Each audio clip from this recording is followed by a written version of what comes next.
নমস্কার বন্ধুরা, মীরা রান্নাঘরে আপনাদের সবাইকে স্বাগত। আজ আটা দিয়ে বানিয়ে নেব দারুণ স্বাদের এই মিল্ক কেক রেসিপি। একদম বানানো সহজ, খেয়ে বুঝতেই পারবেন না এটা আটা দিয়ে বানানো হয়েছে। চলুন তাহলে পুরো রেসিপিটি দেখার জন্য অনুরোধ রইল। এখানে কড়াইয়ের মধ্যে এক বাটি আমি আটা দিয়েছি, আর যেই বাটির মাপে আটা নিয়েছি সেই বাটির মাপে হাফ বাটির থেকেও কম সুজি নিলাম। এই সুজিটা দেওয়ার কারণে এই মিল্ক কেকটা দানা দানা হবে। এবার এটা অনবরত মিডিয়াম ফ্লেমে নাড়তে থাকবো।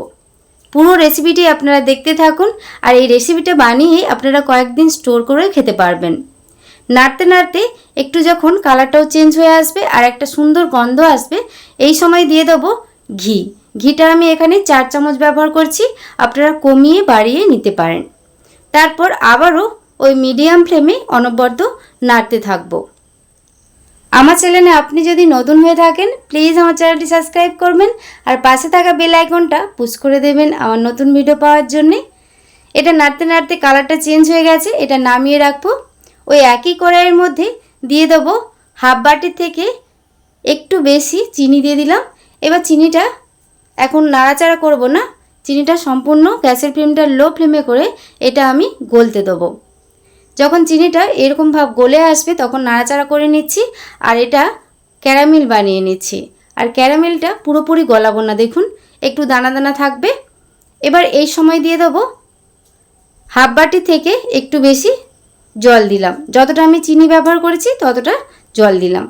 দিয়ে এটা অনবরত নাড়তে থাকবো। প্রথমটা এরকম দলা বেঁধে যাবে, আস্তে আস্তে নাড়তে নাড়তে এটা সুন্দরভাবে জলের সাথে মিশে যাবে।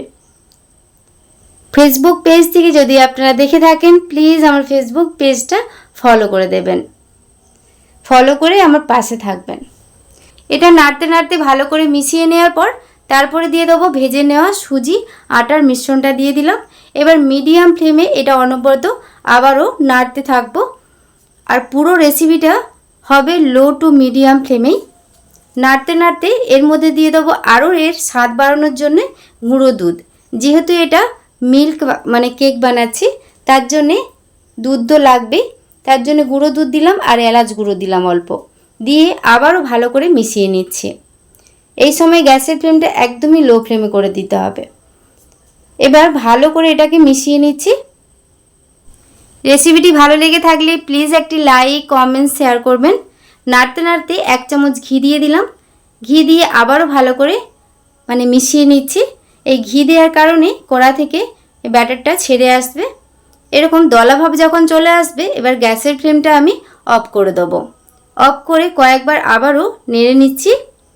এবার মিল্ক কেকটা সেট হয়ে যাওয়ার জন্যে, সেট করে নেওয়ার জন্যে এখানে একটা প্লাস্টিকের টিফিন কৌটো নিয়েছি। আপনারা যে কোনো থালাও নিয়ে নিতে পারেন বা গোল কৌটোও নিয়ে নিতে পারেন।